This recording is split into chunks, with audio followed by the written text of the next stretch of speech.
నమస్తే. ప్రస్తుతం మనతో పాటు ప్రముఖ విశ్లేషకులు ఇమ్మంది రామారావు ఉన్నారు. ఆయనతో మాట్లాడదాం. నమస్తే సార్. నమస్తే అమ్మా. సార్, ఇప్పుడు బన్నీని పాన్ ఇండియా లెవెల్లో నిలబెట్టిన సినిమా పుష్ప. అయితే ఇప్పుడు పుష్ప 2 ఆల్రెడీ రిలీజ్ ఉంది అని అనుకున్న టైంలో మళ్ళీ అది పోస్ట్ పోన్ అయ్యింది. ఈ పోస్ట్ పోన్ పవన్ కళ్యాణ్ అంటే శిల్పా రవికి సపోర్ట్ చేయడం వల్ల అల్లు అర్జున్ ని పక్కన పెడుతున్నారు పవన్ కళ్యాణ్ అని చెప్పేసి అదొకటి, పవన్ కళ్యాణ్ వల్లే పోస్ట్ పోన్ అయ్యింది అని ఒక వర్గం మాట్లాడుతున్నారు. ఇంకో వర్గం ఏంటంటే ఇప్పటి వరకు తీసిన ఫుటేజ్ బన్నీకి నచ్చకపోవడం వల్ల ఇది డిసెంబర్కి పోస్ట్ పోన్ అయ్యింది అని మాట్లాడుతున్నారు. ఏది కరెక్ట్ అయ్యే అవకాశం ఉంది సార్? ఇక్కడ మనకి ఎవరైనా ఇష్టాలు అయిష్టాలు ఉండవు. మన అనుభవం బట్టి ఏది నిజం అన్నది తెలుసుకొని మాట్లాడాలి. ఇక్కడ పవన్ కళ్యాణ్కి అల్లు అర్జున్ మీద నిఘా పెట్టి ఆయన సినిమాని పాడు చేసేంత తీరిక లేదు ఆయనకి. ఎగ్జాక్ట్లీ. ఆయన ప్రమాణ స్వీకారాలు, ఆయన తాలూకు పేషీకి వెళ్ళడం, తర్వాత బోర్డు అని వాగ్దానాలు చేస్తూ ఉన్నాడు పవన్ కళ్యాణ్. రేపు పిఠాపురం వెళ్ళడం, వాళ్ళందరినీ సంతృప్తిపరచడం, వాళ్ళకి ఎలక్షన్లో ఏ వాగ్దానాలు చేశాడో అవన్నీ ఫుల్ఫిల్ చేయడానికి శ్రీకారం చుట్టడం, ఇన్ని పనులు ఉన్నాయి. ఇన్ని పనుల మధ్యలో అల్లు అర్జున్ సినిమాని ఆ పెద్దవని ఆలోచన రావడం మాత్రం దుర్మార్గం.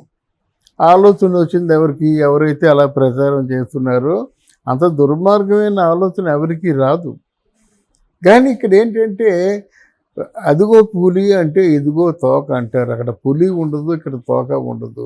అలా అనుకోవడం కొంచెం ఆనందంగా మారిపోయింది సాంఘిక మాధ్యమాల్లో.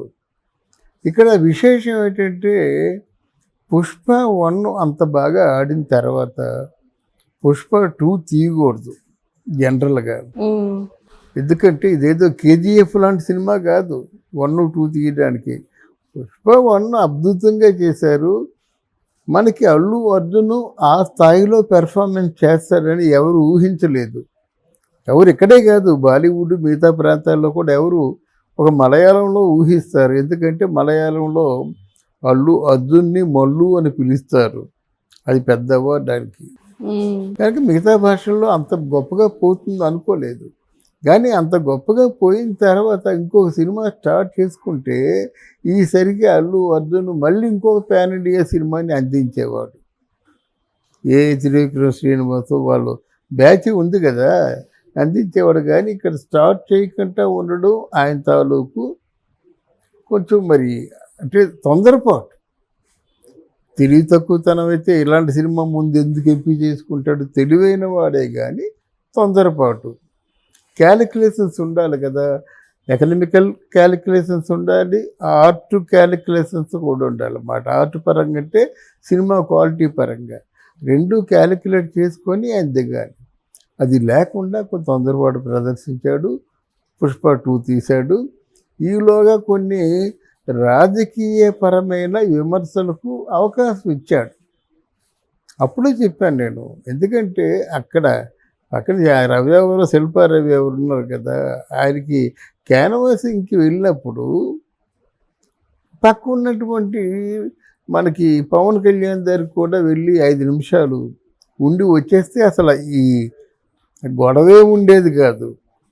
అంతకుముందు ఏంటంటే ఆయనకేదో వైసీపీ పార్టీ అంటే ఇష్టం అని అన్నట్టుగా తెలిసింది. ఆ ఇష్టం ఏంటంటే ఆ ఇష్టాన్ని ఇష్టంలా చెప్పినా గొడవ ఉండేది కాదు.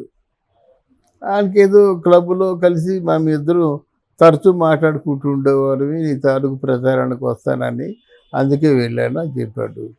దాంతో జన సైనికులకు అందరికీ కూడా ఒళ్ళు మండిందన్నమాట. ఆయన మాట ఇవ్వడం ఏంటి, ఇది మీ మెగా కుటుంబం కాదా అనే ప్రశ్న వేశారు వాళ్ళు. మెగా కుటుంబంలో నువ్వు ఉన్నావా లేవా? అదే మెగా కుటుంబానికి ఒక ప్రాణప్రదమైన నాయకుడు ఎలక్షన్లో రాత్రనక పగలనక తిరిగి ఆయన చౌబ్రుజుల మధ్య ఉన్నట్టయితే నువ్వెందుకు వెళ్ళలేదనేది వాళ్ళు జన సైనికుల తాలూకు ఆగ్రహం. దీనివల్ల ఏమవుతాయంటే ఆ ప్రభావం ఎప్పుడు కూడా సినిమాల మీద పడుతుంది. పవన్ కళ్యాణ్కి ఆ ఆలోచన లేకపోయినప్పటికి కూడా జన సైనికులకు ఉంటుంది ఆలోచన. తెలుగుదేశం పార్టీ వర్గాల్లో క్రియాశీలక తెలుగుదేశం పార్టీ మెంబర్స్ ఉన్నారు కదా, మమ్మల్ని అంత ఏడిపిస్తాడా చూడు అని చెప్తారన్నమాట. కానీ అంటే రాబోయే సినిమాల మీద ప్రభావం ఉంటుంది. ఇప్పుడు ఇంతవరకు వచ్చిన తర్వాత, ఇంత క్రానిక్ అయిపోయిన తర్వాత, రేపు ఒకవేళ అల్లు అర్జును, అల్లు అరవింద్ ఎంత మాట్లాడినా, ఎంత కలుపుకుందామన్నా నమ్మరు. దాని వెంటనే సారీ పొరపాటు అయిపోయింది మామయ్య నన్ను క్షమించంటే అయిపోయింది. నేను ఎందుకు క్షమాపణ అడుగుతాను, నా అంతటా ఆర్టిస్ట్ అనేటువంటి ఆలోచన రాకూడదు. ఇలాంటి ఎన్నో చూడాలి. వాళ్ళ మామయ్యని చూసి నేర్చుకుంది ఏమిటి? ఈ రోజుకి ఏదైనా ఒక మాట దొరుకుతారా ఆయన పొరపాటున ఎవరిని కూడా తక్కువ చేసి మాట్లాడరు. ఈయనకేంటంటే ఇంత స్టార్గా ఎదిగాను కదా, సోలో స్టార్గా ఎదిగాను కదా, ఇండియాలో నేషనల్ అవార్డు తీసుకున్నాను కదా అనేటువంటి కొంచెం ఏదో అస్యాలు ఉంటాయి. అస్యాల ఈర్ష్యకి, కోపానికి, క్రోధానికి దారి తీస్తాయి. దాని తాలూకు ఫలితమే పుష్ప 2 డిసెంబర్కి వెళ్ళిపోయింది. ఈలోగా ఏమవుద్ది? నీకు వేడి వేడి పెసరట్టు తింటే బాగుంటుందా? ఇవాళ పెసరట్టు 3 రోజుల తర్వాత తింటే ఎలాగుంటుంది?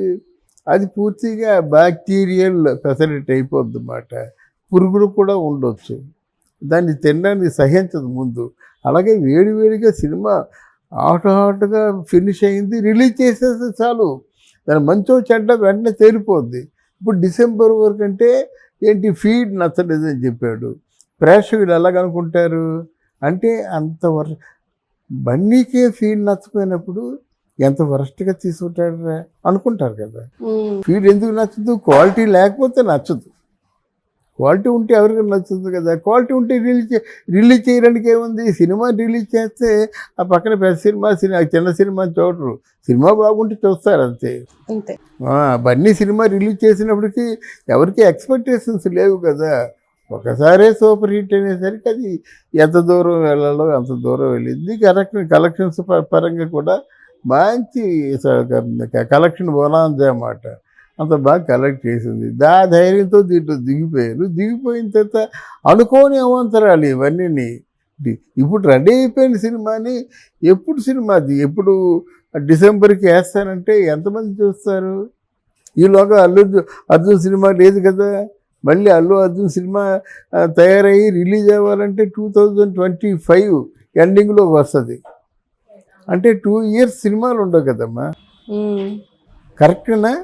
ఇప్పుడు సినిమా స్టార్ట్ అయితే 2025 ఏదో ఈ రెండింకే అది బాగా వర్కౌట్ అయితే, లేకపోతే ఇప్పుడు పెద్ద హీరోల సినిమాలన్నీ మినిమం 2 years. మరి అప్పుడు ఎందుకు ఆలోచించారు? ఈ ప్రభావం అంతా పుష్పమే పడుతుంది, ఎంత పుష్పం పడుతుంది అన్నమాట.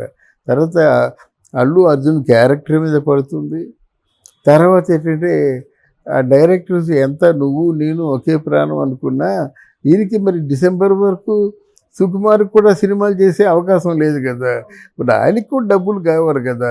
సినిమా లేటుగా అవుతుందని చెప్పేసి మళ్ళీ డబ్బు అడిగితే వాళ్ళు ఒప్పుకోరు కదా. నాయన ఇప్పటికే నీ మీద ఒక 75 కోట్లు 100 కోట్లు పెట్టాం, అక్కడి నుంచి అంత మించి రాదు కదా. ఇప్పుడు ఆ 75 కోట్లు దాన్ని మిగిలిపోతాయా? సినిమా వాళ్ళు ఎప్పుడైతే డబ్బులు వచ్చాయో దాన్ని ప్రాపర్టీ కొనేస్తారు, వాళ్ళ డబ్బులే ఉంచుకోరు అన్నమాట. కనుక ఇన్ని బాధలు ఉన్నాయి. ఈ బాధలన్నీ కూడా సుకుమారు అనుభవించాలి. సినిమా ముందుగా రిలీజ్ చేయలేక కొంచెం పోస్ట్ పోన్ చేస్తే ఈ గొడవలన్నీ సర్దుమణిగిపోతాయి, అప్పుడు సినిమా రిలీజ్ చేయొచ్చు అని ఆలోచన. అంటే దాన్ని పోస్ట్ పోన్ చేశారనే విషయం మార్కెట్లో తెలియకూడదు. అంటే అది ఆ పోస్ట్ పోన్ చేశారన్న దానికంటే బ్యాడ్ ఇది. నా ఫీడింగ్ నాకు నచ్చక వదిలేశాను, మళ్ళీ చేయమంటున్నానంటే ఇటు డైరెక్టర్ వేడు కదా. మీరు చెప్పినట్టుగాను ఆ డైరెక్టర్ తెలియకుండా అక్కడ హీరో తెలియకుండా షార్ట్ తీస్తారా ఈరోజు? ఇంతకుముందులాగేమో పూర్తిగా సినిమాలు అంటే రోజుకో 2 సీన్లు 3 సీన్లు లేపేసేవాళ్ళు. ఇప్పుడు అలా కాదు కదా. మహా కష్టమైతే ఒక సీన్ తీస్తున్నారు రోజుకి. ఇప్పుడు అవన్నీ ఆ ఒక సీన్ కూడా హీరో పర్మిషన్తో చేస్తారు. ఫీడ్ ఏదైనా బాగోలేదంటే దాంట్లో సుకుమార్కి ఎంత పాత్ర ఉందో నీకు అంతే పాత్ర ఉంటుంది. ఇన్ని రకాలుగా ప్రచారాలు బయటకు వస్తాయి. అవన్నీ దృష్టిలో ఉంచుకొని అల్లు అర్జున్ మాట్లాడితే బాగుంటుంది. బట్ ఎనీవే ఈ has to face the consequences. అంతే సార్. థ్యాంక్ యూ అమ్మా. Thank you very much.